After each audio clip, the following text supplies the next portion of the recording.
एक इंसान का डीएनए ही उसकी बीमारी या उसकी काबिलियत दोनों तय करता है। हमारे शरीर के हर एक सेल में वो डीएनए होता है। अगर सिंपल शब्दों में कहूँ तो मुझे मेरे पूर्वजों से उनकी बीमारी या काबिलियत भी मिल सकती है, जैसे हार्ट अटैक, घुटनों का दर्द, डायबिटीज। इन बच्चों को हुई ये खतरनाक बीमारी, इन सब का कारण खानदानी डीएनए हो सकता है। ऐसी बीमारी जो खानदानी है, इसका इलाज हम डीएनए से ठीक कर सकते हैं। यही मेरी रिसर्च है।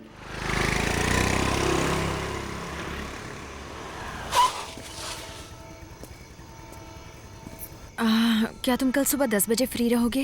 तुमसे कुछ बात करनी है। हाँ, जैसा तुम कहो। मुझे भी कुछ बात करनी है। लगता है हम दोनों एक ही बात करने वाले हैं। Okay, bye.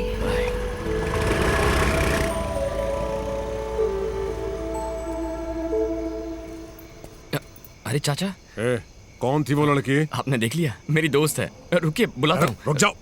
कब से जानते हो तुम उसको? यही कोई 2-2.5 महीने से। सिर्फ 2-2.5 महीने से? वो तुम्हें 1.5 साल से खोज रही है, जानते हो? नहीं नहीं, आप भी ना। एक रिसर्च के लिए उसे बंदर की जरूरत थी, तभी मुलाकात हुई थी। उसे बंदर की कोई जरूरत नहीं है, तुम्हारी जरूरत है। 1.5 साल पहले हमारे गांव में आकर बोधि धर्मन के वंश के कौन कौन है पूछकर हम सबका ब्लड टेस्ट किया था। बोधि धर्मन और तुम्हारी फोटो को एक साथ रखकर तुम्हारा नाम क्या है, तुम कहाँ काम करते हो, ये सब पूछा था उसने। उसके बाद मैंने उसको दोबारा यहाँ देखा। हमें नहीं पहचानने का नाटक कर रही थी। वो बोली कि तुमको भी नहीं जानती। तुम्हारी चाची ने उसको पहचान लिया था और मुझे भी शक हुआ था। अभी देखा तो तुमको बाइक पर छोड़कर गई।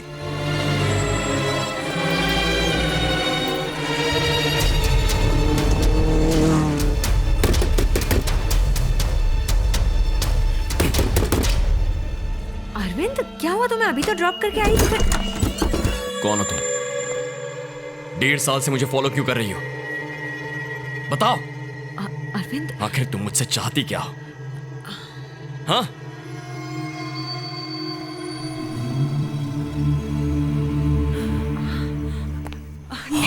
अरविंद, अरविंद प्लीज मेरी बात सुनो।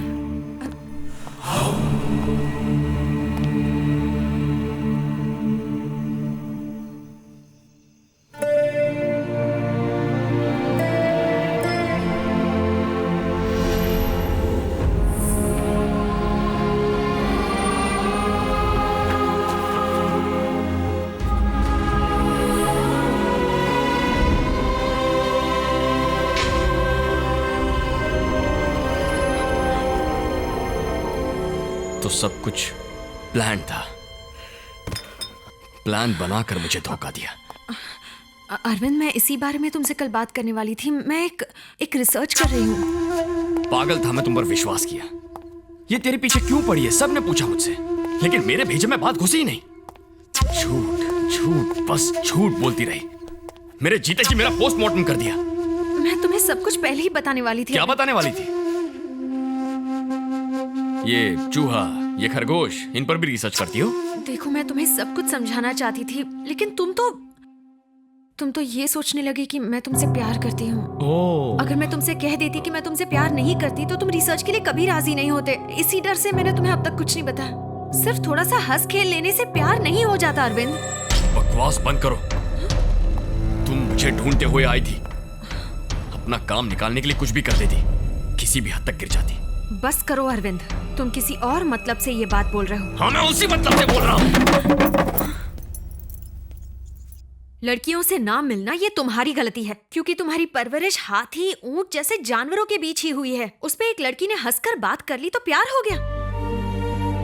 हाँ सुधा, प्यार हो गया मुझे। माना कि मैं जानवरों के बीच रहा, पर उन्होंने कभी झूठ नहीं कहा, प्यार का नाटक नहीं किया जैसा तुमने किया।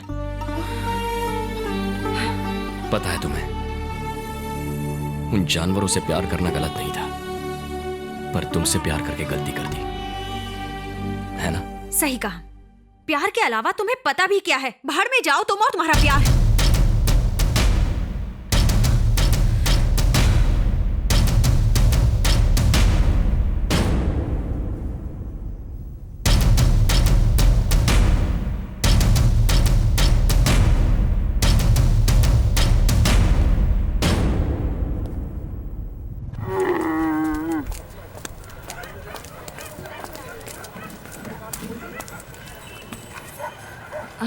अरविंद,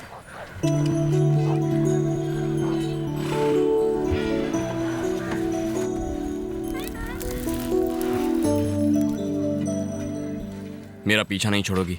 नहीं छोड़ सकती। सुनिए, ये बहुत उदास है। जब से आपके घर से आया इसे किसी चीज की होश ही नहीं है। 1 घंटे के लिए मेरे साथ चल सकते हो? हाँ, ऐसे ही प्यार में फंसाकर छोड़ दिया बेचारे को। हमारे अरविंद में क्या कमी है? बस अब चुप हो जाओ। प्लीज सिर्फ 1 घंटे के लिए चलो मेरे साथ। ए अरविंद, तुझे जाना चाहिए। आप गाड़ी के पास जाइए, मैं इसे भेजता हूँ।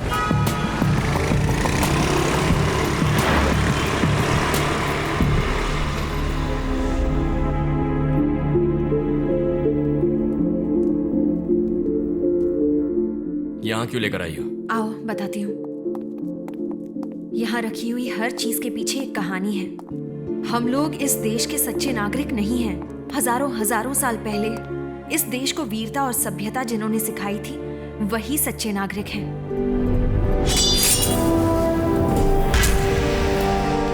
ये म्यूजियम नहीं है अरविंद, इस देश के सच्चे नागरिकों की समाधि है।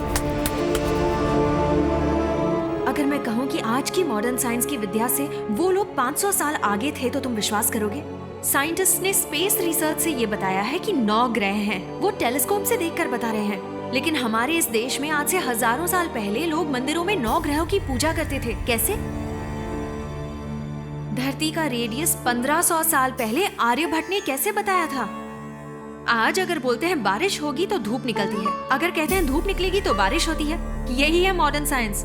लेकिन 20 साल बाद आने वाले अमावस्या और पूर्णिमा के बारे में हम घर बैठे बैठे आज ही बता देते हैं। वो कैसे? ये है हमारा साइंस। इस किताब को देखो।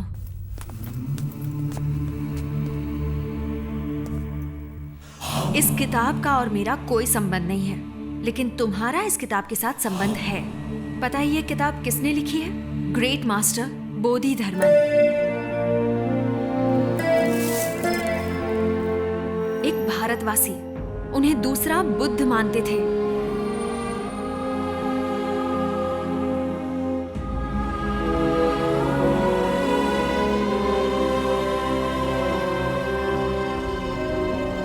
इस किताब में क्या है ये जानने से पहले तुम्हें कुछ और दिखाना है। रो मत बेटा, खाना खा लो।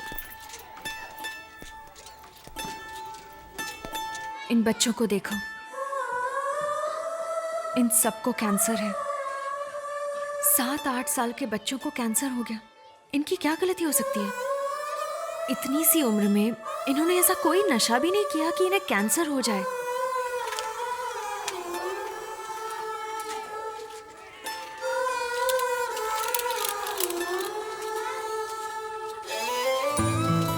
ये बच्चे मेंटली चैलेंज्ड हैं।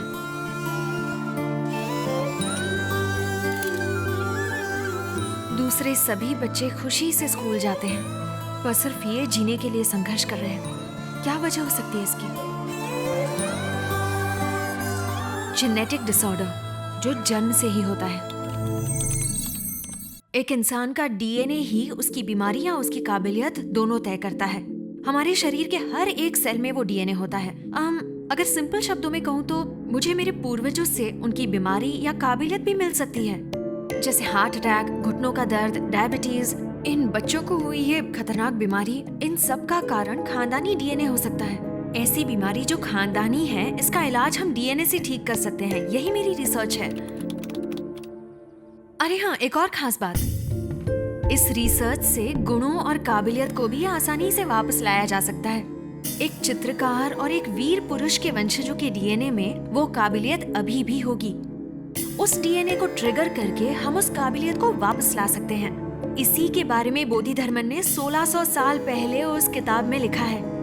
1600 साल पहले लिखी किताब में डीएनए रिसर्च के बारे में लिखा है? पता है, इन सबको हमें भगवान नहीं मानकर एक साइंटिस्ट मानना चाहिए। अभी 2 साल पहले की बात है, एक रिसर्च ऑर्गेनाइजेशन ने बोधि धर्मन के कब्र की खुदाई की। ये देखो, कब्र से मिले बोधि धर्मन के स्केलेटन, बाल और दांतों से रिसर्चर्स को उनके डीएनए का सैंपल मिला। ये मैंने इंटरनेट पर देखा था।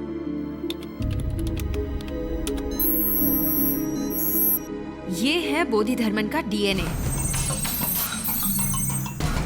बोधि धर्मन के वंश के लोग, यानी तुम्हारे रिश्तेदार, आज भी कांचीपुरम के पास रहते हैं, ऐसा मुझे पता चला। और फिर मैं उनसे मिलने गई।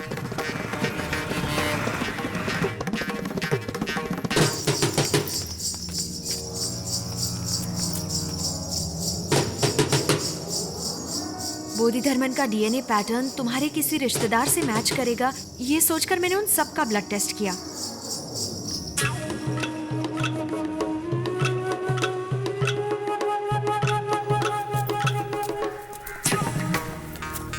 उस दौरान मैं तुम्हारे चाचा के घर भी गई।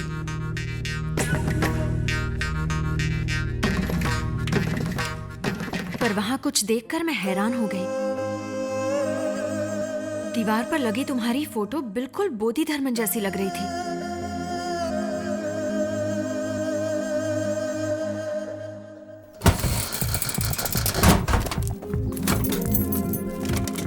फिर तुम्हारे एक हेयर ब्रश से मुझे तुम्हारे कुछ बाल मिले।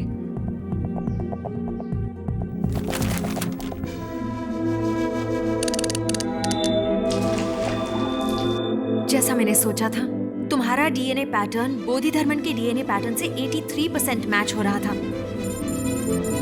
बस तभी से मैं तुम्हें ढूंढने लगी।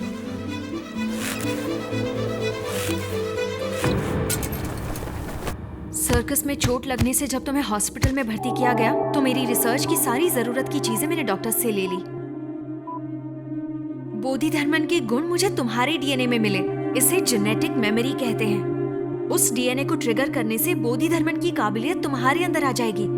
यस, 1600 साल पहले जो बोधिधर्मन जिंदा थे, उनकी सारी काबिलियत को अब हम वापस ला सकते हैं। लेकिन उनकी काबिलियत आज कैसे इस्तेमाल होगी? बोधिधर्मन बहुत बड़े वैद्य थे। हमारे देश के लगभग हर जंगल में हजारों बीमारियों के इलाज के लिए जड़ी बूटियां हैं, लेकिन उनकी दी गई जानकारी समय समय पर नष्ट होती गई। बोधिधर्मन को हर एक पत्ते का गुण और जड़ की पहचान थी। इस जानकारी से पूरे विश्व का फायदा होगा, पर यह सब मुमकिन हो सकता है अगर तुम राजी हो जाओ। मुझे क्या करना?